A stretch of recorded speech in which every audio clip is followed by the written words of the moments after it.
Spoštovana gospoda predsednika, spoštovana gospa predstojnica oddelka za zgodovino, drage kolegice in dragi kolegi. Pravijo, da si vsaka generacija na novo oblikuje pogled na zgodovino. Toda profesor Vasilij Melik, za vse, ki smo imeli to možnost, da smo se pri njem učili, z njim prijateljevali, kot danes že rečeno, preprosto Vasja, se ni dal ujeti v generacijske meje. V svojem znanstvenem in raziskovalnem delu se je široko odprt za nova tematska področja, nove pristope in nove poglede, a v isti sapi ob pozornem opozarjanju na že opravljeno delo in raziskovanje predhodnikov loteval vedno novih, še neraziskanih tem, druge, ki so bile že predmet raziskovanja in razlag, pa izvirno osvetljeval in predstavljal v novi luči. Melikovo raziskovalno delo je bilo, kot vsi vemo, zelo široko in raznoliko.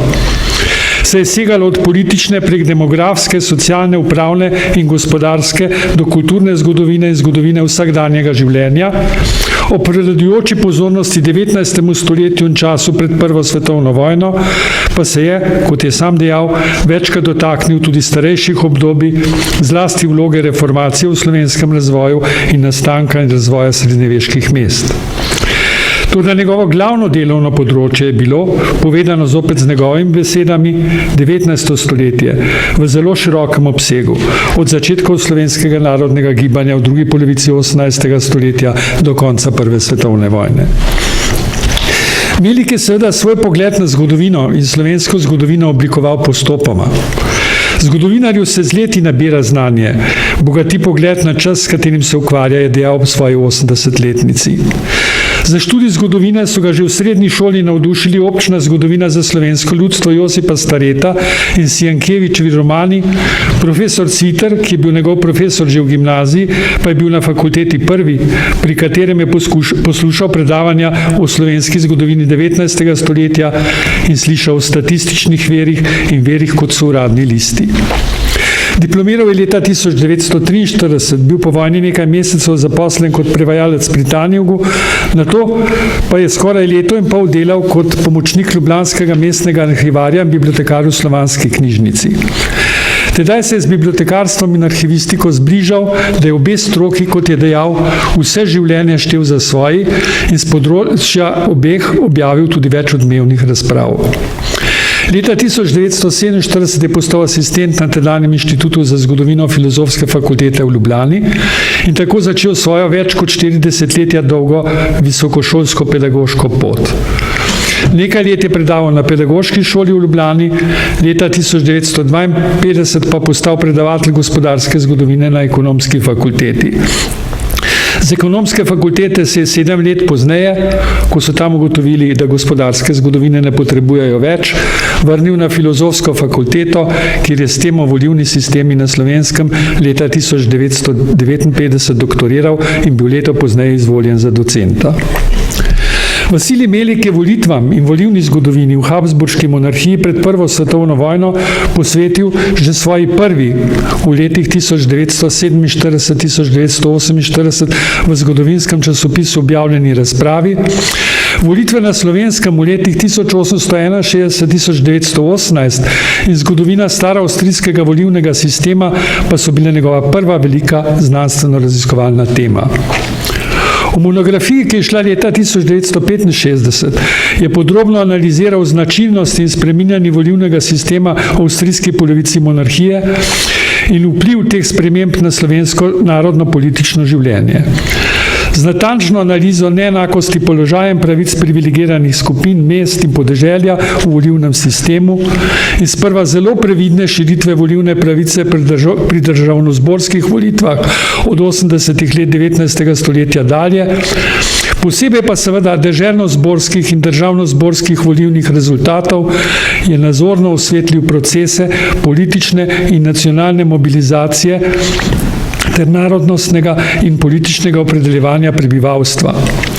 Iz njegove knjige je jasno razvidno, da se je prebivalstvo v slovenskih deželah po prvem volilnem uspehu na deželnozborskih volitvah leta 1867 in v dobi taborov razmeroma počasi vključevalo v politično življenje. Volilna udeležba pa je bila po pokrajinah in volilnih kurijah različna in vse do zadnjih desetletij monarhije razmeroma nizka.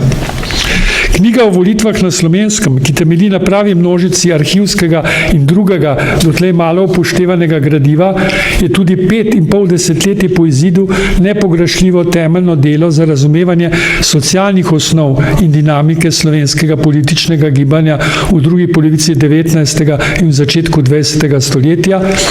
Avstrijski založnik pa jo je ob njenem prevodu v nemščino leta 1997 sploh označil za v širšem okviru nekdanje monarhije nepreseženo vzorčno študijo staroavstrijske volilne zakonodaje in zgodovine. Glavno tematsko področje Melikovega raziskovalne in pedagoškega dela je bilo seveda, kot zopet vsi vemo, zgodovina tako imenovanega dolgega slovenskega 19. stoletja. Knjiga Slovenska zgodovina od konca 18. stoletja do konca Prve svetovne vojne, ki sta jo s Ferdom Gestrinom sprva le za obdobje od začetka 19. stoletja do začetka Prve svetovne vojne napisala in izdala leta 1950. V razširjeni in dopolnjeni obliki pa objavila 16 let pozneje, je bila desetletja ne le nepogrešljiv študijski priročnik generacij študentov, temveč tudi edini celovit, širše poznan in priljubljen, tudi v srbo-hrvaščino preveden ris slovenske politične, družbene, gospodarske in kulturne zgodovine v času od konca 18. stoletja do propada monarhije. Melik je v 19. stoletju, zlasti njegovi drugi polovici, posvetil še množico krajših in daljših razprav, v katerih je izvirno zarisal podobo tedanjih slovenskih razmer, narodno-političnih predstav in narodno-političnega razvoja. V letih 1968-1982 pa je v okviru zgodovinarskih zborovanj skupino raziskovalcev kritično pregledal tudi dotedanje, zlasti prijateljeve ocene slovenske politike in nekaterih njenih voditeljev druge polovice 19. stoletja in jih usvetlil v novi luči. Tako je med drugim pokazal, da je klerikalna struja v slovenski politiki in celo med duhovščino v 60. letih 19. stoletja precej počasneje povečevala svoj vpliv, kot je trdil Prijatu. Staroslovenci z Blajvajzom na čelu pa tudi v času kratkotrajnega konzervativno-liberalnega razcepa v začetku 70. let niso povsem popustili klerikalnim pritiskom. Vso pozornost je posvetil tudi slogaški dobi ter strankarskim in narodno-političnim spopadom od 90. let dalje in posebej skrajno negativnim posledicam strankarskega, ideološkega in političnega ekskluzivizma. V samo jedro slovenske politične zgodovine posegajo, kot je ob Melikovi 80-letnici poudaril Janez Cvern, tudi njegove obširne spremne besede k ponatisom spominov nekaterih pomembnih slovenskih politikov Vošnaka, Hribarja, Šukleta in Ravniharja. Melik je sicer večkrat dejal in zapisal, da so Slovenci v času od obnove ustavnega življenja do leta 1918 narodno in kulturno hitreje napredovali kot kdajkoli prej. Toda hkrati je tudi poudarjal, da je slovensko narodno oblikovanje podobno kot pri drugih narodih monarhije potekalo postopoma v razvojnem loku, ki je trajal več kot stoletje. Eden nepogrešljivih temeljev tega razvoja je bila, kot je ugotavljal, sprva počasna, a po reformi osnovnega šolstva konec 60. let 19. stoletja mnogo hitrejša rast pismenosti, s katero so se Slovenci do konca stoletja razvili v enega najbolj pismenih narodov v monarhiji. V tem smislu je opozarjal na izjemen pomen osnovnega šolstva in učiteljstva v slovenskem narodnem razvoju, hkrati pa na osnovi statističnih podatkov prvi določneje predstavil rast števila slovenskih študentov na avstrijskih visokih šolah od srede 19. stoletja dalje in z njo rast slovenskega izobraženstva, ki je postala v drugi polovici 19. stoletja najpomembnejši glasnik slovenskih narodnih želja in zahtev. Procese in težave širjenja slovenske narodne zavesti in narodnega opredeljevanja je obravnaval v številnih strokovnih in poljudnih publikacijah, razpravah in člankih ter opozarjal na zelo različne narodnostne razmere v posameznih deželah, na nemajhne človeške stiske in omahovanja, ki jih je marsikje in v marsikaterem okolju povzročalo narodno ločevanje. Hkrati je podrobno predstavljal zaostrene nacionalne odnose, konec 19. in začetku 20. stoletja, ko je, kot je zapisal, v mednacionalnih odnosih v monarhiji na ozemlju slovenskim prebivalstvom zavladalo izključujoče stališče vsak s svojim, ki pa vendarle ni povsem prekinilo stikov med starimi prijatelji in znanci in med profesorji in študenti. Po Melikovem mnenju so bili Slovenci pred Prvo svetovno vojno povsem razvit narod, njihova velika težava pa je bila, da jim je manjkala polovica zlasti gospodarsko aktivnega meščanstva, saj so procesi gospodarske modernizacije in pomeščanjenja na jugu monarhije močno zaostajali za razvitejšimi severnimi avstrijskimi področji. V napetem političnem ozračju v Cislajtani je v zadnjih 2 desetletjih pred Prvo svetovno vojno, kot je pisal Melich, v vseh 3 slovenskih strankah prevladalo jugoslovanstvo, tudi predstave o morebitni prihodnji jugoslovanski skupnosti v okviru monarhije so bile zelo nejasne in različne. Večina jugoslovanskih predstav je bila pač še vse do zadnjega leta monarhije vezana na habsburški okvir, saj je, kot je dejal in zapisal, leta 1988 ob 70. obletnici leta 1918 ogromna večina avstrijskih Slovencev doživljala Avstrijo kot danost, ob kateri neke druge bližnje prihodnosti ni bilo. Če so bila navedena 3 tematska področja, glavna področja Melikovega zgodovinopisnega dela, pa je v številnih znanstvenih razpravah in širšemu krogu bralcev namenjenih člankih segal še mnogo širše. Bibliografija njegovih objav, ki jo je za zbornik ob njegovi 80-letnici pripravljena Nataša Strgar, obsega več kot 480 enot in na eni strani kaže, da je Melik, ki je imel izjemen posluh za sintezo, ob sintetičnih prikazih in študijah ves čas posvečal razmeroma veliko pozornost tudi razmeram v ožjih lokalnih, najbolj mestnih ali krajevnih okvirih, na drugi pa slovenskim stikom z drugimi slovanskimi in zlasti južnoslovanskimi narodi, slovenskim gledanjem na razmere v Srbiji, Bosni in Hercegovini, Dalmaciji in Makedoniji in slovenskim opisom balkanskih dežel ob koncu 19. stoletja. V več razpravah in člankih, med drugim o volitvah v jugoslovanski Sloveniji in razpadanju slovenskega liberalnega tabora med obema vojnama, je segal tudi v čas prve Jugoslavije, ob obširnih prispevkih o ljudskem šolstvu in času monarhije pa je pisal tudi o zgodovini univerze in filozofske fakultete v Ljubljani. Hkrati je bil skupaj s Ferdom Gestrinom in pri eni čitank še z Milkom Kosom soavtor večkrat ponatisnenega šolskega učbenika in 2 prav tako ponatisnenih osnovnošolskih čitank. Že leta 1980 je pozdravil in podprl ponovno zanimanje za zgodovino vsakdanjega življenja, ki pa je imelo, kot je ugotavljal z opozorili na pisanje Antona Krempla, Josipa Mala in drugih v slovenskem zgodovinopisju prav tako že svojo tradicijo. K ponovnemu zanimanju za vsakdan v slovenski preteklosti je sam prispeval več člankov o življenjskih stroških, cenah živil in stroških tiska in založništva v predmarčni dobi. Za Melika je bila zgodovina, kot je večkrat omenil, ena sama. Zato je zavračal politično motivirane delitve na bolj in manj pomembna obdobja, zgodovinske teme pa na velike in male.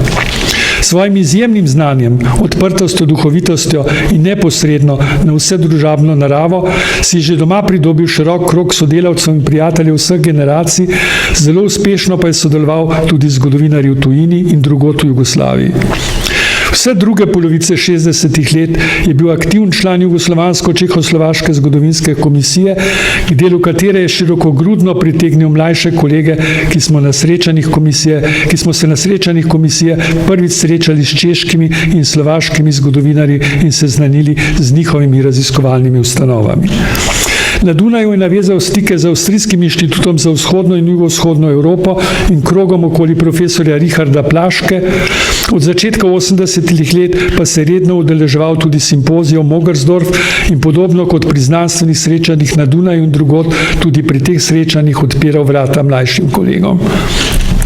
Z referati je sodeloval še na mnogih znanstvenih sestankih in posvetih na tujem in Jugoslaviji, hkrati pa odmevno predaval na slovenskih zgodovinarskih in slavističnih zborovanjih in simpozijih.